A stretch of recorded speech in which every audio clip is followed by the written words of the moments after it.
Yours, stop the boss lady tone, Jennifer. My sister Alina lifted the phone closer to her face, her smile thin and vicious. Behind her, leaning against the shattered remains of my vintage brick oven, a sledgehammer rested like a trophy. Mom and Dad agreed, she continued casually. This place is outdated. I need a showroom for my floral art. She waved a hand around the wreckage. You were just the placeholder. Now be a good sister and sign the transfer, or I'll tell everyone you abandoned the family business. She kicked a mound of broken brick beside her. That was when I saw it. My grandmother's handwritten recipe book lay half buried in the debris, its pages ripped and dusted with red brick powder. Sarah, my night manager, was the one holding the phone. I could hear her crying quietly as the camera shook in her hands. She had called me only moments earlier, frantic, explaining that my parents had arrived with a locksmith. They had told him I had authorized them to break in for emergency waterproofing, a lie so confident it sounded official. I tightened my grip around my phone, but I forced my voice to stay calm. Get your team out now, Sarah, I said. Do not engage them. She sniffed on the other end.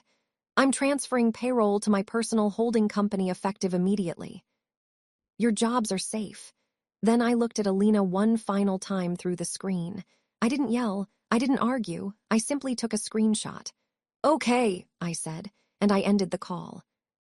If you want to understand why I didn't scream, why I didn't immediately book the first flight home, why I didn't race across the country to physically stop them, you have to understand the arithmetic of my family. For 32 years, I have been the asset, and my sister Alina has been the liability. My parents never framed it that way, of course. To them, Alina was the dream, the artist, the delicate genius who only needed one more chance to shine. I was something else entirely. I was the machinery, the system that kept everything running, the one who made sure the lights stayed on. I built crust and crumb without family money. 8 years of waking up at 3 in the morning.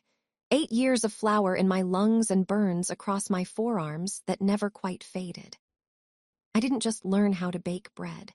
I learned how to survive in a city that devours small businesses whole. While other bakers experimented with sourdough starters, I spent nights studying municipal heritage regulations and structural engineering permits. Our building isn't just old. It's a Class 1 historic site. That means every brick matters, every beam, every nail. I know the structure better than most architects. And I know the clause in the lease that states if anyone intentionally damages the structure, they can face criminal charges. 8 years of sweat and stubbornness turned that bakery into a business valued at $250,000. Alina, on the other hand, built something else entirely: debt. First, there was the bespoke jewelry line. It cost my parents $40,000 before she got bored of threading beads. Then came the ethical swimwear brand. It collapsed because she forgot to pay the manufacturer.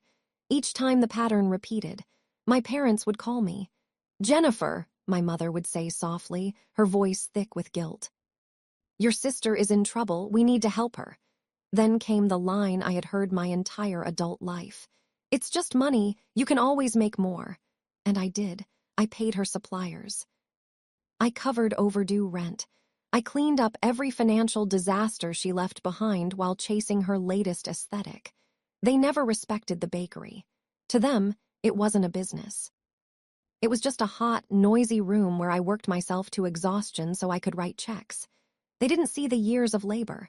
They saw a location, a charming vintage space, exposed brick, high ceilings, the perfect backdrop for whatever artistic identity Alina decided to try next. When she announced last month that she wanted to become a florist, I should have seen this coming. She didn't want to search for a shop. She wanted mine. She wanted the walls, the ceilings, the character, all the things that took years of permits, inspections, and sleepless nights to secure. I sat on the edge of my hotel bed, staring at the screenshot of Alina standing in my bakery with the hammer. The expression on her face wasn't just greedy, it was righteous. She genuinely believed she was doing something good. In her mind, she wasn't destroying my life's work. She was improving the family brand. For the first time in my life, the exhaustion outweighed the guilt, and the truth finally settled in. They didn't love me. They loved my usefulness. And now that they thought they could seize the asset without the operator, they were discarding me. If I flew home and stopped them, I would be the villain. I would be the jealous sister crushing Alina's dream. They would gaslight me until I apologized for saving my own property. So, I decided to stop being the safety net. If Alina wanted to be the boss, she needed to experience the one thing I had always shielded her from: consequences. I opened my laptop. I wasn't going to fight them. I was going to give them exactly what they asked for. I sat in the darkness of that hotel room for a long time, watching the city lights of Paris flicker outside. My first instinct was to fight. I wanted to call the police, call my lawyer, book a flight, and scream until my throat bled. But then I remembered something my first business mentor taught me about judo. When an opponent rushes at you with full force, you don't plant your feet and block them. If you do, you get crushed. Instead, you step aside, grab their sleeve, and pull them harder in the direction they are already going. You use their own momentum to break them. Alina was rushing at me with a sledgehammer and a lifetime of entitlement. If I stopped her now, she would play the victim. She would cry to our parents that I crushed her dreams. They would say I was jealous. They would say I cared more about bricks than family. The narrative would remain the same. Jennifer is the mean, selfish sister, so I decided to pull. I opened my laptop. I didn't book a flight. I opened a legal template. If Alina wanted to be the owner, she needed to be the owner of everything, including the liability. I drafted a document titled Transfer of Management and Renovation, Rights to the Untrained Eye. It looked like a surrender. It looked like I was handing over the keys to the kingdom. But I knew my sister. I knew she wouldn't read the fine print if she saw a dollar sign. So I added the bait. I inserted a clause at the very top. Upon execution of this agreement, the current operating cash of $15,000 will be released to the project manager for immediate renovation costs. I knew that number would blind her. $15,000 was enough to buy the imported hydrangeas she probably already had in her cart. It was enough to make her feel like she had won the lottery. Then I buried the poison pills. Deep in Section 4, Clause 4.2. The project manager assumes full personal liability for all structural alterations, code violations, and heritage compliance. And in Section 6, Clause 6.1, the guarantors agree to indemnify the landlord and previous leaseholder for all damages to the heritage site up to the full value of the lease. I sent the email to my parents and Alina. I kept the message short and defeated. "You win," I wrote. "I'm tired of fighting. The space is yours. Just sign this so I can transfer the operating cash and clear my name from the utility bills. Once it's signed, the money is yours." I waited. My heart was hammering against my ribs. Not from fear, but from the adrenaline of the gamble. I was betting my entire livelihood on their greed. If they showed this to a lawyer, I was done. If they read past page 1, they would stop. 10 minutes later, my phone pinged. Document signed. Alina Hart, document signed. Robert Hart, document signed. Susan Hart, they hadn't even taken the time to scroll. They saw the $15,000 and they signed their names to a death warrant. I looked at the digital signatures, the timestamps proving they did this of their own free will. I didn't feel happy. I felt a cold, heavy finality. They had just authorized their own destruction, and they thought it was a victory lap. For the next 2 weeks, I didn't exist. I stayed in Paris, but I didn't see the city. I sat in my hotel room with the blinds drawn, my laptop glowing in the dark, watching my sister dismantle my life through the screen of my phone. Alina didn't just renovate, she performed. She posted 20 stories a day. Liberating this space, she captioned a video of a contractor sledgehammering the vintage tile I had imported from Italy. Sometimes you have to destroy the old to make way for the beautiful. I watched her tear down the load-bearing brick wall. I watched her brag about the open concept she had designed herself. I watched her followers cheer her on, calling her a visionary, while my parents commented with heart emojis and praise for her boldness. They were so proud, they were so loud, and they were documenting every single felony in real time. It was tempting to intervene. Every instinct in my body screamed to call her, to warn her that the ceiling was going to come down, to stop her before she ruined everything. But then I remembered the contract clause 4.2. If I intervened, if I offered even one piece of advice, I could be seen as reassuming liability. I had to be a ghost. I had to let them hang themselves with the rope I had handed them. But I wasn't just watching. I was working. I pulled up the municipal directory. I didn't call the police. The police don't care about bad renovations. I called the city building safety hotline. I didn't use my name. I used the code. I am reporting an imminent structural collapse hazard at a Class 1 heritage site. I told the dispatcher, my voice flat and professional. There is unauthorized demolition of a primary load-bearing wall occurring right now. The address is 42 High Street. Check the Instagram account Alina Blooms for live evidence. The dispatcher's tone changed instantly. Class 1 heritage? She asked. Yes, I said.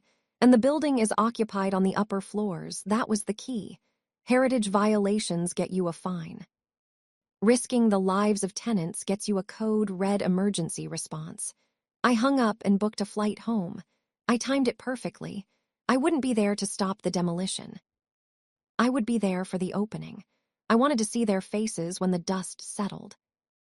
I wanted to be in the room when they realized that gravity doesn't care about your aesthetic, and the law doesn't care about your feelings. I landed in the city the night before the grand opening. I didn't go to my apartment. I stayed at a hotel. I checked my email one last time. A notification from the city planning office confirmed a priority inspection was scheduled for 10:00 in the morning the next day, exactly 1 hour after Alina opened her doors. The trap was set. Now I just had to wait for it to snap. I parked my rental car across the street from Alina's Blooms at 9:30 in the morning. From my vantage point, the place looked like a magazine cover. The windows were gleaming, filled with explosions of pink peonies and white roses. A white ribbon stretched across the front door. Alina had even hired a valet service. Cars were already pulling up, disgorging local influencers and my parents' social circle. Everyone dressed in pastels, everyone smiling for the cameras. I pulled up the live stream on my phone. Alina was inside holding a glass of champagne, surrounded by a crowd of admirers. She looked radiant. She looked like she had won. I just want to thank my parents, she was saying to the camera, her voice thick with emotion. They believed in my vision when no one else did. They helped me liberate this space from its dark industrial past and turn it into something full of light and life. My parents were beaming beside her. My father had his arm around her shoulders, looking prouder than I had ever seen him. My mother was telling a group of women, we just had to step in. Jennifer was burnt out. She didn't have the energy to manage a property like this anymore. Alina has breathed new life into it. I watched them bask in the adulation. The hubris was suffocating. They weren't just taking credit. They were rewriting history. They were erasing 8 years of my life and replacing it with a narrative where they were the saviors and I was the obstacle. But as the camera panned around the room, I saw something else. Something the guests were too busy drinking to notice. Above the new sleek archway where the brick wall used to be, a fine white mist was drifting down, plaster dust. And right in the center of the ceiling beam, a hairline crack was zigzagging outward like a lightning bolt. The building was groaning. The load-bearing wall they had removed was the spine of the structure, and without it, the century-old timber beams were starting to sag. They were partying inside a collapsing lung. I didn't feel fear. I felt a cold, clinical detachment. I checked my watch. 9:55. A black sedan pulled up to the curb a few cars down from me. My attorney, calm and professional, stepped out, holding a leather folio. 2 minutes later, a white city van screeched to a halt in the loading zone. The side door slid open, and the chief building inspector stepped out, adjusting his high-visibility vest. He looked angry. He looked like a man who hates being called out on a Saturday for a code red. He flagged down the cruiser behind him, and a wall of authority vests, badges, clipboards moved for the entrance. Inside, Alina lifted her glass to new beginnings. On my screen, the doors flew open. The music died. The crowd spun as the inspector strode through the flowers, aimed a laser measure at the sagging beam, and someone yelled, "Cut the feed!" Alina didn't. She froze.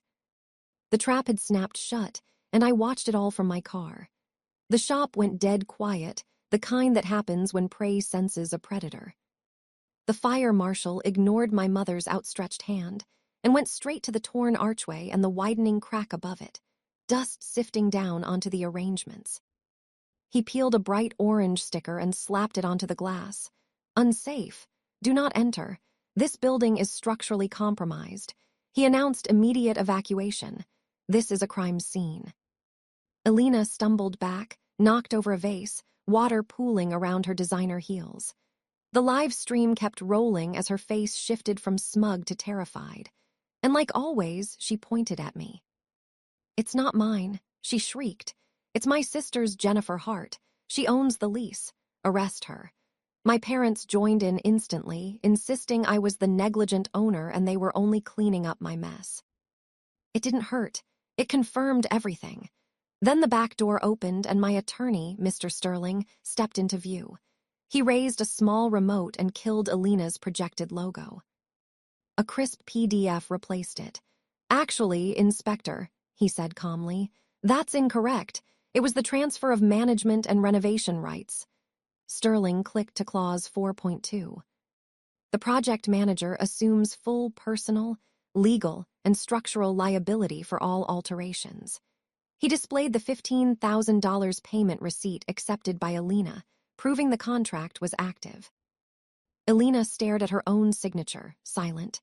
Sterling clicked again and played her Instagram story from 2 days earlier. Alina, laughing with a sledgehammer. I decided the wall had to go. It was my vision. The room's silence changed from confusion to horror.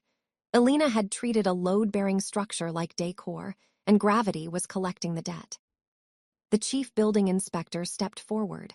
Demolition of a class. One heritage structure without a permit is a felony. He handed Alina the citation. $300,000 plus emergency shoring. Alina dropped the paper. "I don't have that money." The landlord's legal rep followed. "Due to criminal negligence, we're triggering the acceleration clause. The remaining 3 years of rent are due immediately. $180,000. My mother wailed that they couldn't pay. Sterling zoomed to the bottom of the contract. Clause 6.1 Personal guarantors. "Robert and Susan Hart. You indemnified the landlord," he said almost gently. "If she can't pay, liability transfers to your assets." He looked at my father. "The bank will initiate a lien on your primary residence by Monday." My father stared at the signatures, then at Alina sobbing among wet flowers and finally at the security camera, realizing I wasn't just gone, I was watching. 3 days after the red tag, the insurer sent a 1-page decision. Claim denied coverage void due to intentional illegal acts by the policyholder's authorized agent. Alina's bragging video saved them $500,000. That left my parents. Within 30 days, their house was headed toward foreclosure to cover structural damages and accelerated rent. They ended up in a small rental at the edge of town, blaming Alina never themselves. Alina filed for personal bankruptcy. Her brand and influencer circle vanished the moment the police report hit. She tried to claim I tricked her, but the internet had receipts. Her sledgehammer clip turned into a meme. She was uninsurable. No landlord would touch her. I didn't lose everything. My business interruption policy triggered the moment the city ordered closure. And because the damage was classified under a third-party contractor, the payout was fast and full. I took the check and did what I'd planned before they tried to take my life's work. I leased a new space, an industrial production unit, not a fragile heritage storefront. No sign, no foot traffic, just a serious kitchen built for volume yesterday morning. It smelled like yeast and victory. Sarah pulled golden croissants from the new deck oven and smiled. Orders are up 20%. She ran operations now, paid like it. I didn't write a long letter. I attached the denial notice and sent 2 lines to the family group chat. You wanted the space. You own the consequences. Then I blocked my mother, my father, and Alina. I put my phone away, walked to the butcher block table, and sank my hands into warm living dough mine. For the first time in my life, have you ever had to watch someone destroy what you built just to teach them a lesson? Tell me in the comments where you're watching.